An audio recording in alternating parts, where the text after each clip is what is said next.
여러분 안녕하세요. 정유석유화학 리오쌤입니다. 오늘은 화학 공정에서 아주 중요한 증류, 디스틸레이션에 대해서 이야기해 보겠습니다.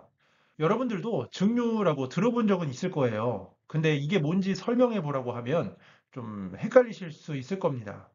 증류는 혼합물을 분리하는 대표적인 방법 중 하나인데요. 다양한 산업에서 필수적으로 사용되고 있습니다. 자, 여기 저 사진 속에 보이는 정유 공장, 뭐 석유화학 공장, 이런 알코올 제조 공정에서 증류를 널리 쓰이는데요. 혹시라도 정유사나 석유화학 회사에 취업을 준비하고 있다면 아마도 면접이나 필기 시험에서 많이 물어보겠죠? 그럼 잘 배워두셔야 되겠네요. 그럼 바로 증류의 기본 원리부터 살펴볼까요? 자, 알코올을 증류해서 위스키를 만드는 가상의 공정을 한번 만들어 봤습니다. 자, 이건 뭐 제가 직접 그린 이미지인데요. 뭐 제가 뼛속까지 엔지니어다 보니까 미적 감각이 많이 떨어질 수 있습니다. 그래도 나름대로 제가 여기 AI 이미지도 한번 넣어봤고요. 뭐 정성을 다해서 한번 제작을 해봤습니다. 증류는 이제 기본적으로 혼합물에 포함된 각 성분의 끓는 점의 차이를 이용해서 분리하는 방법입니다. 예를 들어서 물과 알코올이 섞인 혼합물이 있다고 가정을 해볼게요. 알코올은 물보다 낮은 온도 78도에서 끓기 때문에 먼저 기체로 변해서 위로 올라가고 물은 그것보다 높은 100도가 되지 않으면 끓지 않습니다. 액체 상태를 유지한다는 얘기죠. 78도에서는요.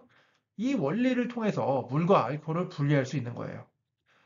자, 여기 지금 원료를 보시면 물과 알코올이 있는데 알코올이 섞인 혼합물인데 물이 95%고 알코올이 5%입니다. 알코올 함량이 낮죠?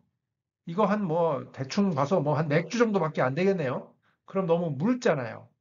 이거 먹고 취하려면 얼마나 많이 먹어야 되겠습니까? 그렇다면 어떻게 해야 될까요? 그렇죠. 증류를 해서 알코올의 농도를 높이는 겁니다. 딱 한 잔만 마셔도 취기가 확 올라오는 45도 위스키를 한번 만들어 보는 과정을 해보겠습니다. 자, 원료는 알코올이 5%고 위에 여기 증류탑의 꼭대기, 탑정, 이제 오버헤드라고도 부르고 꼭대기에서 나오는 거는 45%로 농도를 올리는 겁니다. 알코올의 농도를 확 올리는 거죠. 자, 보면 밑에 뭔가 끓이는 이제 리보일러가 있습니다. 리보일러가 있는데 이 뭐 원료는 그냥 상온이라고 하죠. 한 15도씨라고 하겠습니다. 20도라고 생각하겠습니다. 20도짜리 원료가 들어가면 밑에 뭐 스팀을 이용해서 열교환을 해주는 여기 열교환기 리보일러가 들어 있습니다. 이 리보일러에서 열을 받아서 혼합물에 제가 여기 노란 색깔로 표시한 이것들은 이제 알코올 성분이 기화가 되는 거예요. 기화가 되면 위로 올라가겠죠. 위로 올라가는데 이제 뭐 이 리보일러에서는 알코올만 올라가는 건 아니고 이 짙은 파란색은 이거는 이제 그 물입니다. 물하고 알코올하고 이상 투 페이즈가 되는 거예요. 기액 혼합 상태입니다. 지금 여기 요 리보일러 하부에서 요 수도압의 높이 위쪽으로 올라가는 거는 물과 그 알코올의 기체가 막 섞여가지고 위로 올라가는 거예요. 그래서 물 성분은 일부 밑으로 내려가고 뭐 일부는 위로 비말동반돼서 같이 올라가긴 하겠지만 기체가 된 알코올은 위로 올라가는 거예요. 그래서 요 설비를 지나면 이제 뜨거운 어, 알코올 농도가 확 올라간 45도까지 올라가는 것이 위로 증발해서 올라가서 이쪽으로 빼는데요.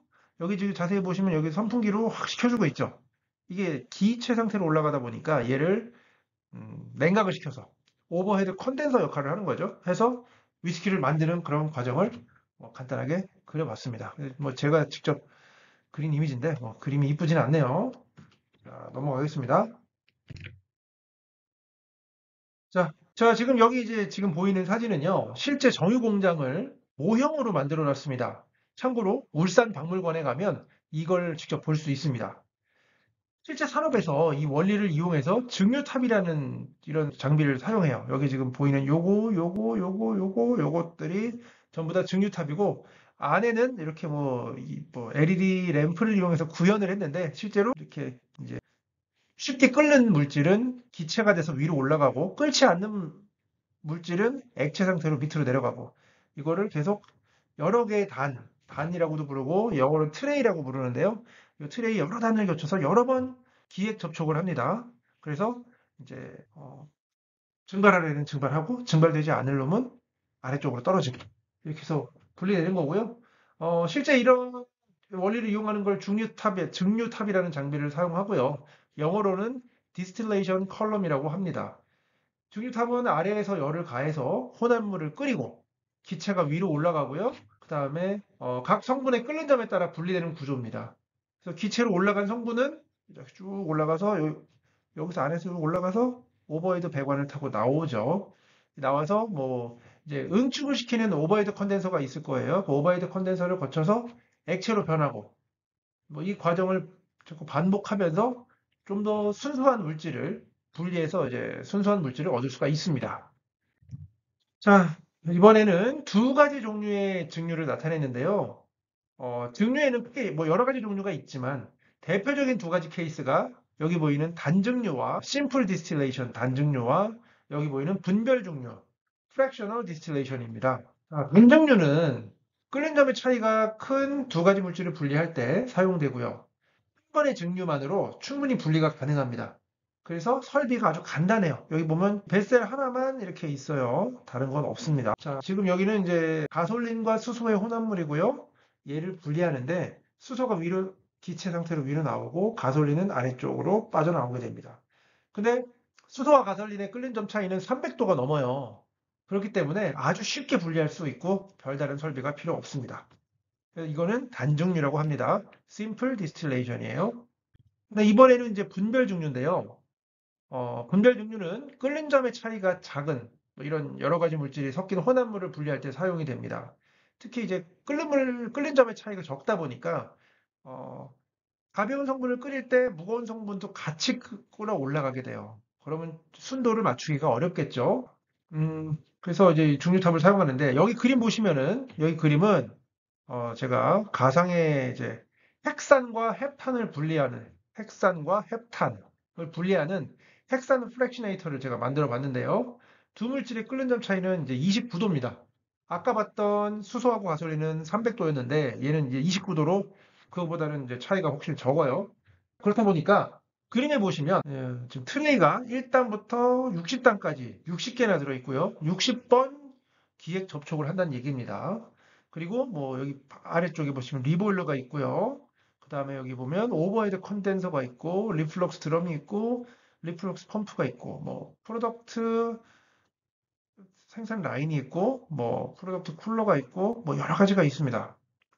이제 끓는 점이 차이가 많지 않기 때문에 이렇게 좀 여러 가지 부수 설비들을 붙여서 순도를 높이는데 활용하고 있습니다. 이런 분별 증류의 대표적인 예로는 정유 공정이 있죠.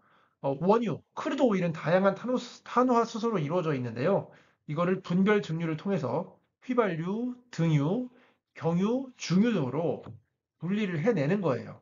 다음에 제가 다음 시간에 이 그림을 가지고 한번 상세하게 부수 설비, 리보일러, 리플럭스, 뭐 트레이 이런 것들 설명하는 시간을 다음번에 한번 더 갖도록 하겠습니다.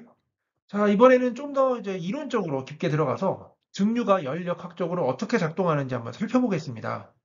혼합물은 각각의 성분이 이제 상평형 상태에 있을 때 기체와 액체가 균형을 이루게 되어 있는데요. 지금 이제 요 곡선에 있는 겁니다. 액체와 기체 사이에 이제 온도와 압력 구간 함수에서 이제 평형을 이루는 그런 구간이 있어요. 여기서 이제 액체 성분이 조금만 온도가 올라가게 되면 동일 압력에서 올라가게 되면 기체로 변하는 거고요. 기체가 이 상태에서 온도가 내려가게 되면 액체로 바뀝니다. 물론 압력에도 관련이 있어요. 같은 상황에서 이제 평형 상태에서 압력을 높여버리면 기체가 액체가 되고 그다음에 압력을 낮춰버리면 액체가 기체가 됩니다. 그래서 기체 상태의 물질은 더 낮은 온도에서 액체로 응축이 되고 그다음에 액체 상태에서는 높은 온도에서 기체로 되고 이 과정을 반복하면서 원하는 성분만 분리를 해낼 수 있는 겁니다. 자, 증류는 이제 실험실에서뿐만 아니라 이런 대규모 산업 공장에서도 매우 중요한 역할을 합니다. 가장 대표적인 예가 아까 말씀드렸던 정유 공장이고요. 원유는 수십 가지 이상의 탄화수소로 이루어져 있는데 이를 분별 증류를 통해서 휘발유, 뭐 등유, 경유, 뭐 항공유 또는 뭐 플라스틱의 원료가 되는 납사까지 여러 가지로 분리를 해내고요. 또 다른 예로는 또 대표적인 예로 알코올 제조 과정이 있고 증류를 통해서 발효된 액체 속에서 있는 순수한 알코올을 추출할 수 있습니다. 이 외에도 뭐 냉매의 제조, 의약품의 생산, 뭐 화장품 원료 생산 등의 다양한 분야에서 증류가 활용되고 있습니다. 자, 오늘은 이렇게 증류의 원리와 다양한 응용에 대해서 알아봤습니다. 화학공학에서 증류는 정말 중요한 과정이기 때문에 잘 이해해 두시면 여러 방면에서 활용하실 수 있을 거예요. 다음 시간에도 재밌고 유익한 이야기 들려드리겠습니다. 구독과 좋아요, 알림 설정 부탁드리겠습니다. 안녕히 계세요.